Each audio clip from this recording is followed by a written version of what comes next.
نحمده ونصلي ونسلم على رسوله الكريم اما بعد فاعوذ بالله من الشيطان الرجيم بسم الله الرحمن الرحيم الا تزر وازرة وزر اخرى وان ليس للانسان الا ما سعى۔ پارہ 27 سورہ النجم رکوع 3 آیت نمبر 38-39۔ لا تزر وازرۃ وزر اخرى، وزر کا اصل معنی ہے بوجھ۔ آیات کا معنی یہ ہے کہ کوئی بوجھ اٹھانے والا اپنے سوا کسی دوسرے کا بوجھ نہیں اٹھائے گا، اور ظاہر ہے کہ بوجھ سے مراد گناہوں کا بوجھ ہے، گناہوں کا عذاب ہے۔ مطلب یہ ہے کہ بروز قیامت ایک شخص کا عذاب دوسرے شخص پر نہیں ڈالا جائے گا، اور نہ کسی کو اس کا اختیار حاصل ہوگا کہ وہ دوسرے شخص کا گناہ یا عذاب اپنے سر پر لے لے۔ قرآن کریم کی دوسری آیت ہے وَإِن تَدْعُ مُثْقَلَةٌ إِلَى حِمْلِهَا لَا يُحْمَلْ مِنْهُ شَيْءٌ،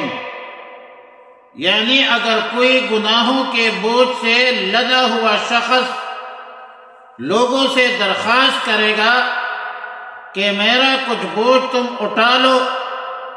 تو کسی کا مجال نہیں ہوگا کہ اس کے بوجھ کم کرے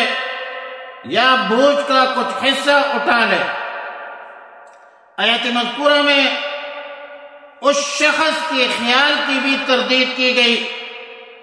جس کا ذکر شان نزول میں آیا تھا، جو مسلمان ہو گیا تھا یا مسلمان ہونے والا تھا، اور اس کے دوست نے ملامت کی، ضمانت لی کہ قیامت میں تجھ پر کوئی عذاب، آپ کا کوئی عذاب اپنے سر لے کر تجھے بچا لوں گا۔ تو آیت مذکورہ سے معلوم ہوا کہ بروز قیامت اللہ کے ہاں کوئی ایسا معاملہ نہیں ہے، اور اللہ کے ہاں اس طرح کوئی کسی معاملے کا امکان بھی نہیں ہے۔ لیکن یہاں پر ایک چھوٹا سا سوال حدیث مبارکہ میں ہے کہ ان المیت لیعذب ببکاء اہلہ، میت کو اس کے گھر والوں کی جزا فضا سے، رونے دھونے سے، بکا سے عذاب ہوتی ہے، کما فی الصحیحین عن ابن عمر رضی اللہ تعالی عنہما۔ لیکن اہل علم فرماتے ہیں کہ یہ اس شخص کے حوالے سے ہے جو خود بھی میت پر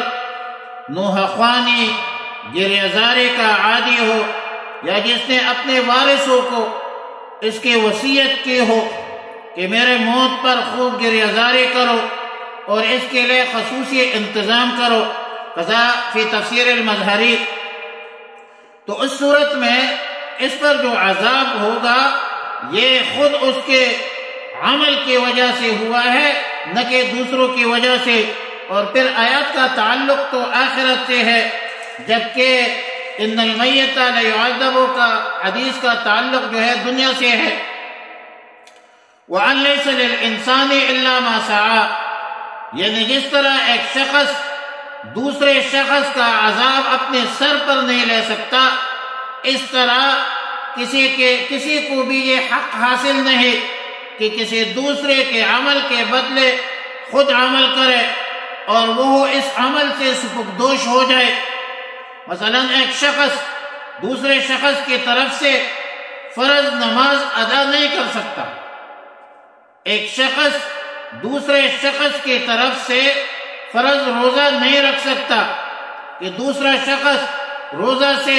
سبکدوش ہو جائے۔ البتہ وفات کی صورت میں ایک بندہ فوت ہو جائے تو پھر روزے کا فدیہ ہوتا ہے، نمازوں کا فدیہ ہوتا ہے، زکوٰۃ اگر ذمہ ہے تو عبادت مالی جو ہے وہ ادا کر سکتا ہے، اور چونکہ حج عبادت مالی بھی ہے، عبادت بدنی بھی ہے، دونوں سے مرکب ہے، حج بدل بھی کر سکتا ہے،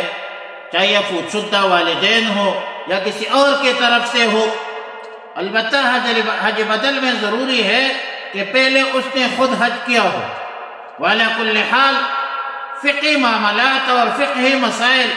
وَأَن لَيْسَ لِلْإِنسَانِ إِلَّا مَا سَعَى کے منافی نہیں ہے۔ البتہ آیات مذکورہ کے مفہوم سے معلوم ہوتا ہے کہ ایک شخص دوسرے شخص کے فرائض کو ادا کر کے سبکدوش نہیں ہو سکتا، تو اس سے یہ لازم آتا ہے اور یہ نتیجہ اخذ کیا جاتا ہے کہ ایک شخص کے لیے نفلی عبادات دوسرے شخص کو نہیں پہنچ سکے گا۔ مثلا ایک شخص ہے، دعا کرتا ہے، صدقہ کرتا ہے، ختم قرآن کا اہتمام کرتا ہے، تو ظاہر ہے کہ دعا، صدقہ، ختم قرآن نصوص شرعیہ کے مطابق، قرآن و سنت کے مطابق پوری امت کے نزدیک ایک اجماعی مسئلہ ہے، ایصال ثواب ہو جاتا ہے۔ البتہ امام شافعی رحمۃ اللہ علیہ کا اختلاف ہے کہ تلاوت قرآن پاک کا ثواب کسی دوسرے شخص کو نہیں پہنچایا جا سکتا۔ وہ اس حوالے سے آیات مذکورہ کے مفہوم سے عمومی استدلال کرتے ہیں اور تلاوت قرآن پاک بطور ایصال ثواب جو ہے وہ اس سے انکار کرتے ہیں، جبکہ امام ابو حنیفہ رحمۃ اللہ علیہ اور امت کے نزدیک جس طرح دعا اور صدقہ کا ثواب دوسروں کو پہنچایا جا سکتا ہے، اس طرح تلاوت قرآن پاک اور ہر نفلی عبادت کا ثواب بھی دوسرے شخص کو بخشا جا سکتا ہے اور ایصال ثواب ہو سکتا ہے۔ تفسیر قرطبی میں بہت سارے احادیث اس پر شاہد ہے کہ مومن کو دوسرے شخص کے طرف سے عمل صالح کا ثواب پہنچتا ہے، اور تفسیر مظہری میں قاضی ثناء اللہ پانی پتی رحمہ اللہ الباری نے اس حوالے سے بہت سارے احادیث جمع کی ہے جس سے ایصال ثواب کا فائدہ دوسروں کو پہنچانا ثابت ہے۔ صحف ابراہیم علیہ السلام اور صحف موسیٰ علیہ السلام کے حوالے سے دو مسائل کا ذکر۔ ایک مسئلہ یہ کہ ایک شخص کے گناہ کا عذاب دوسرے کو نہیں پہنچے گا، ایک شخص کا گناہ ایک شخص کے گناہ پر دوسرے شخص کو نہیں پکڑا جائے گا، اور دوسرا مسئلہ یہ ہے کہ ہر شخص جن پر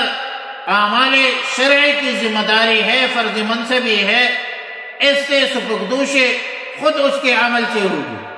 دوسرے کا عمل اس کو سبکدوش نہیں کرے گا۔ یہ دونوں حکم دیگر انبیاء علیہ السلام کی شریعتوں میں بھی تھی، مگر حضرت موسیٰ علیہ السلام اور حضرت ابراہیم علیہ السلام کے خصوصیت یا ذکر کی خصوصیت شاید اس بنیاد پر کی گئی ہے کہ موسیٰ علیہ السلام اور ابراہیم علیہ السلام کے زمانے میں ایک جاہلانہ رسم تھی کہ باپ کے بدلے بیٹے کو قتل کیا جاتا تھا، بیٹے کو باپ کے بدلے میں قتل کیا جاتا تھا، جبکہ بدقسمتی سے آج بھی بعض علاقوں میں یہ جاہلانہ رسم جاری ہے۔ بیٹے نے اگر قتل کیا ہے تو اس کے باپ کو قتل کیا جاتا ہے، اور اگر باپ نے قتل کیا ہے، گناہ کبیرہ کا ارتکاب کیا ہے، ظلم کیا ہے، تو اس ظلم کا بدلہ اس کی بیٹی سے لیا جاتا ہے، حالانکہ یہ جاہلانہ رسم ہے اور ایک غلط رسم ہے۔ اللہ تزر وازرۃ وزر اخری نہیں اٹھائے گا اللہ کہ نہیں اٹھائے گا وازرۃ کوئی بوجھ اٹھانے والا، وزر اخری بوجھ دوسرے کا، وَأَن لَيْسَ اور یہ کہ نہیں ہے للانسان انسان کے لیے الا ما سعى مگر جو اس نے کوشش کی ہے، اور پھر وَأَنَّ سَعْيَهُ سوف يرى انشاءاللہ کل پڑھیں گے۔ اللہم ربنا تقبل منا انک انت السمیع العلیم وتب علینا یا مولانا انک انت التواب الرحیم استغفر اللہ ربی من کل ذنب واتوب الیہ صلی اللہ علی النبی الامی الکریم وعلی آلہ واصحابہ وازواجہ وذریاتہ وبناتہ اجمعین الطیبین الطاہرین وعلى من تبعهم بإحسان إلى يوم الدين.